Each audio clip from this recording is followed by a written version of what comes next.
jusqu'à 4 générations. Nous allons voir dans Ecclésiaste chapitre 3, verset 15. Ecclésiaste chapitre 3, verset 15.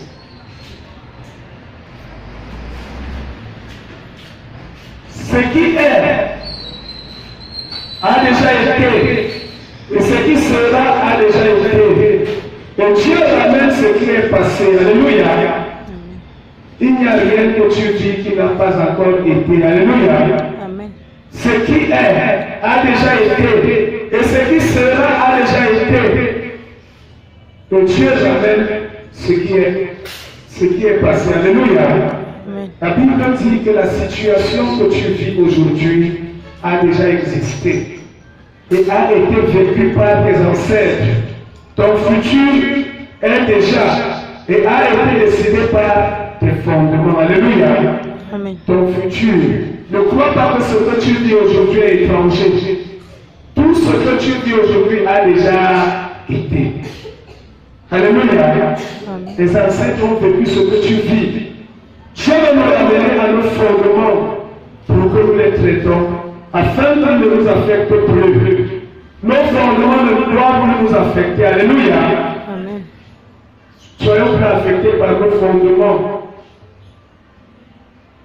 Jésus a dit, si quelqu'un veut être son disciple, il fasse comment?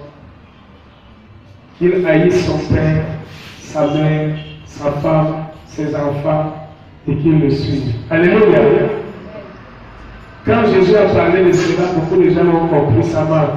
Il s'est dit qu'haïr son père, sa mère, ça veut dire que tu dois faire du mal à ton père ou ta mère.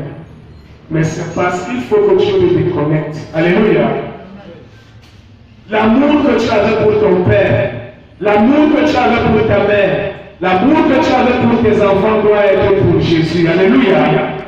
Cela doit être pour Jésus.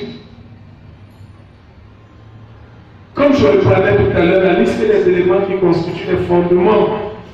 Bien aimé, tu dois connaître ces éléments afin de mener le combat spirituel complet.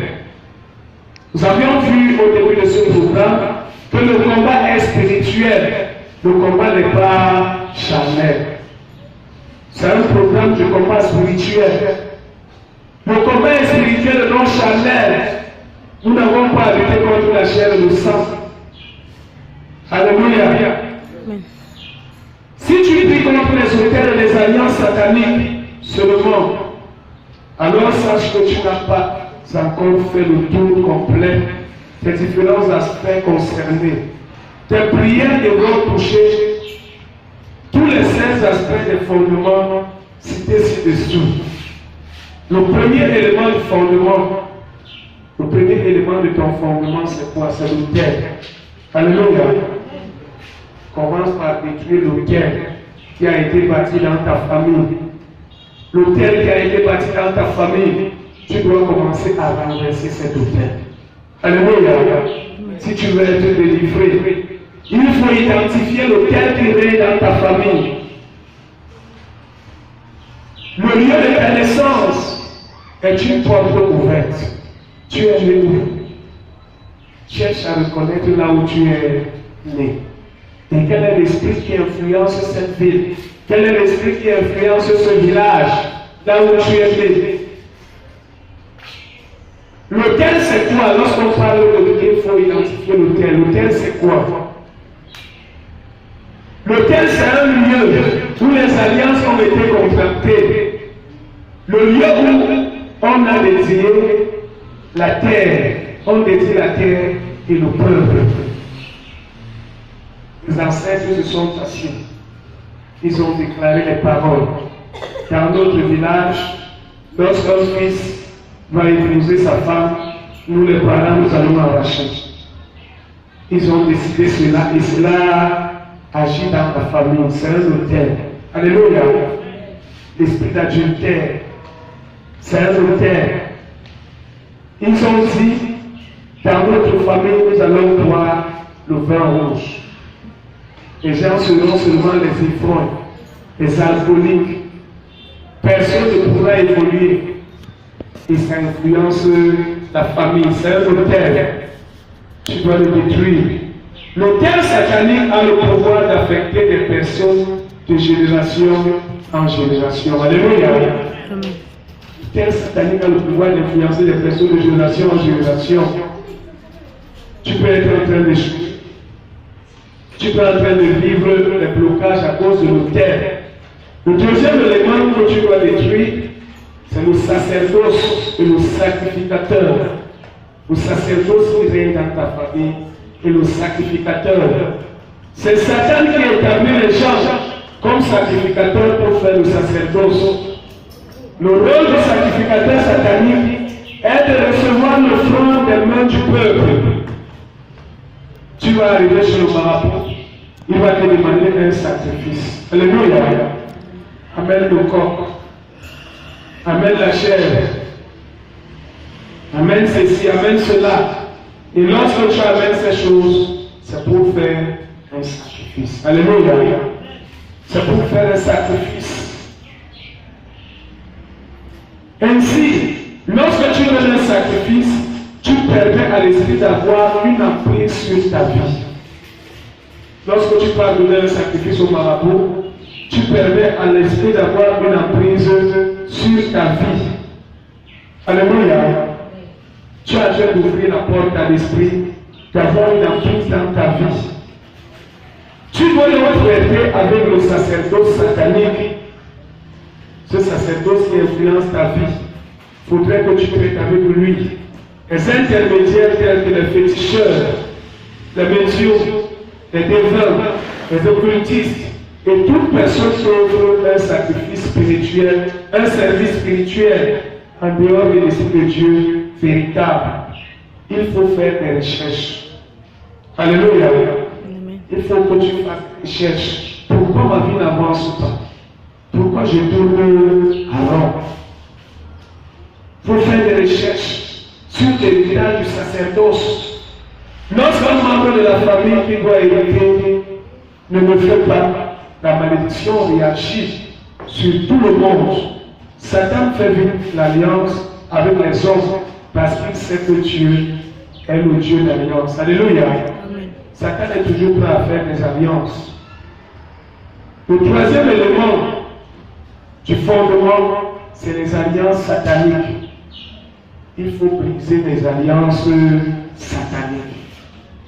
Il n'y a pas d'autel sans alliance. On ne peut pas faire un autel dans une famille sans contacter une alliance. L'autel est toujours bâti avec des alliances. Les autels opèrent par des alliances. Une alliance, c'est quoi? L'alliance, c'est un pacte, une transaction, un accord entre deux parties. C'est comme l'homme et la femme qui se décident de se marier.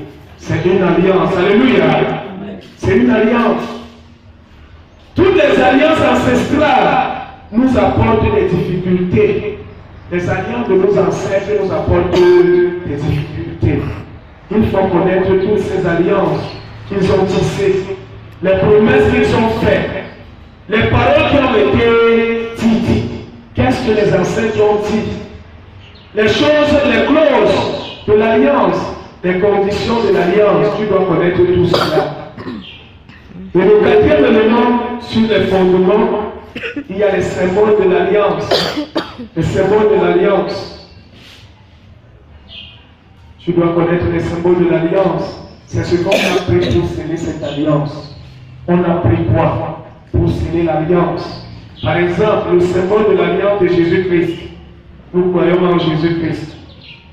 Le symbole de l'alliance de Jésus-Christ aux hommes, c'est quoi?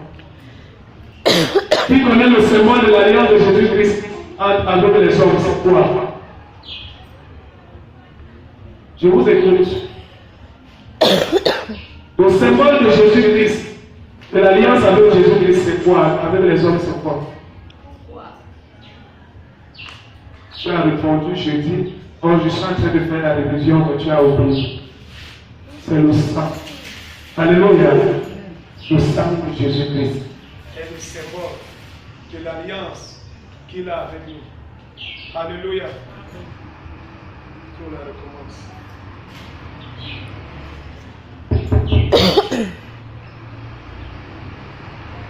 Toute alliance qui qui n'a pas de symbole est nul et sans effet. Le pouvoir de toute l'autel dépend des symboles avec lesquels on a scellé. Le pouvoir de la vie de l'autel est le symbole. Alléluia. Le pouvoir de la vie de l'autel est le symbole. Le cinquième élément, c'est le serment. Le cinquième élément des fondements, c'est le serment, les vœux, promesses de l'alliance. C'est un des éléments des fondements qui donnent l'égalité à la transaction sur l'autel. Ces éléments lient le surnaturel au naturel dans une force unifiée. Nous lisons dans Juge, chapitre 11, verset 30-31. Juge, chapitre 11, verset 30-31. Je tiens à vous rappeler que nous sommes dans un séminaire. Juge, chapitre 11, verset 30-31.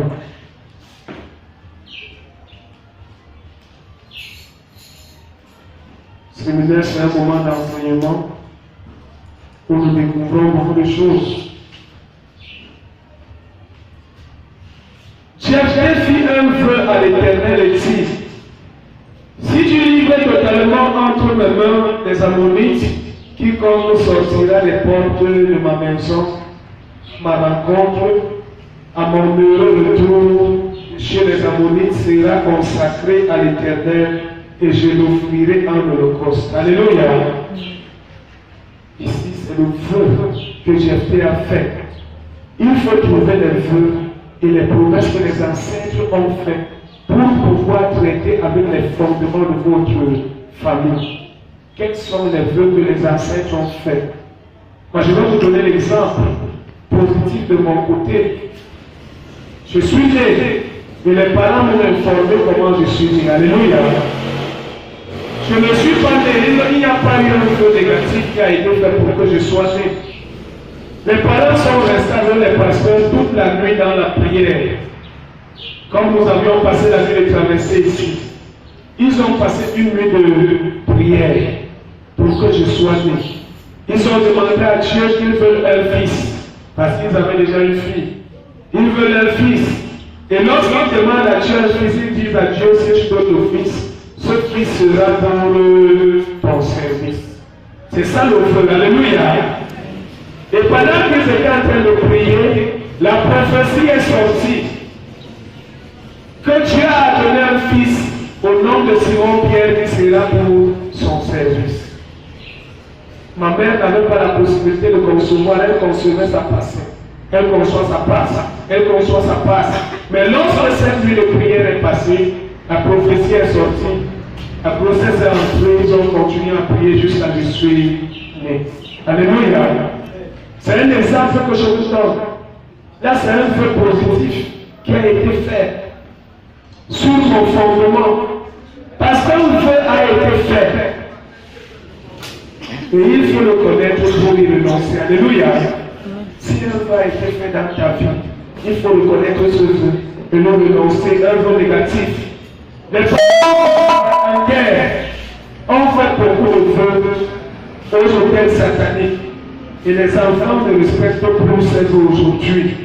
Or, ces vœux de l'Alliance apportent des difficultés sur les générations à venir. Alléluia. J'ai donné l'exemple ici la fois dernière que quand je grandissais, il était interdit que les enfants mangent les œufs. Moi, je ne mangeais pas les œufs. Si ma mère fait les plantains mûrs, je peux manger les plantains mûrs, mais l'œuf c'est pour le Père. Alléluia. De notre temps, les enfants ne mangeaient pas l'œuf. L'œuf c'était la nourriture respectée pour les parents. Il y avait aussi la tortue que les enfants ne mangeaient pas. Alléluia. Il y avait la vipère aussi que les enfants ne mangeaient pas. Mais aujourd'hui, les enfants mangent tout. Et c'est ce qui nous pose des problèmes aujourd'hui. Les enfants ne respectent plus leur âge. Ils mangent tout. Et c'est ce qui cause des problèmes. Vous allez voir que les fondements vont réagir, vont agir. Parce que tu ne peux pas tu ne les as pas respectés. Nous voyons le sixième élément, les fondements, qui sont les clauses de l'alliance. Qu'est-ce que les ancêtres ont fait comme clauses? Les clauses sont les conditions pour l'accord. Nos parents ont accepté les conditions pour accomplir leurs besoins. Nous avons l'exemple d'une femme qui consulte un marabout pour avoir un enfant. Celui-ci lui propose une condition. Les femmes qui vont chez les marabouts, tu n'as pas d'enfant, tu cherches à avoir un enfant. Tu arrives chez le marabout te dit pour que tu aies l'enfant, il faut que toi et moi, on soit ensemble. Le marabout te dit pour que tu aies un enfant, va chercher un fou. Pour que tu aies un enfant, va dans la mer. C'est là-bas que tu vas avoir l'enfant.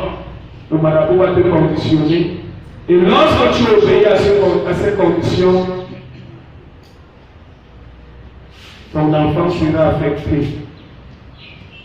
Cette condition que tu acceptes va affecter la vie de ton enfant. Alléluia.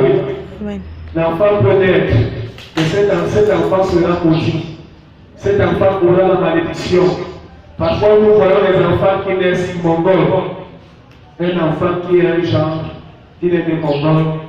Un enfant qui est déformé. Un enfant qui est né sourd-muet.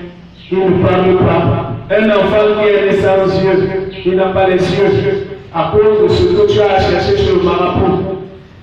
La Bible que je lis le dit, c'est la bénédiction de l'Éternel qui enrichit. Alléluia.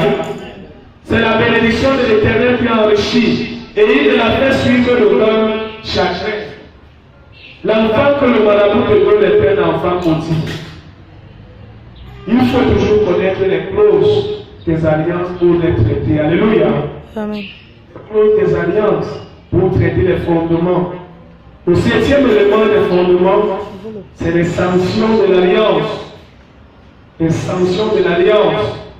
Les sanctions de l'alliance sont des manquements. Le non-respect de l'alliance. Ce sont les spécifications des punitions imposées à toute personne ayant manqué de respecter l'alliance. Les esprits familiers prennent note et posent des pénalités. Ils sont chargés de veiller au respect de l'alliance. Si Dieu veut intervenir, ils brandissent les alliances que les ancêtres ont contractées. Alléluia. Lorsque tu as cru en Jésus, il y a les esprits familiers qui se lèvent contre toi. Alléluia. Pendant que je suis à Bouniébé, je ne fonctionne pas selon ma famille. Mon village n'est pas loin d'ici. Alléluia. Mais je ne suis pas ici pour ma famille. Je suis là pour Dieu. Même l'apôtre, pendant que je venais ici, elle se disait, oh, tout le temps ici au village. Ce n'est pas dans mon cœur. Parce que je suis là pour Dieu. Je suis là pour l'œuvre de Dieu. Et j'ai brisé ces fondements. J'ai fait un travail. C'est pourquoi Dieu te demande d'être spirituel. Il y a beaucoup de chrétiens qui sont naturels, qui ne sont pas spirituels.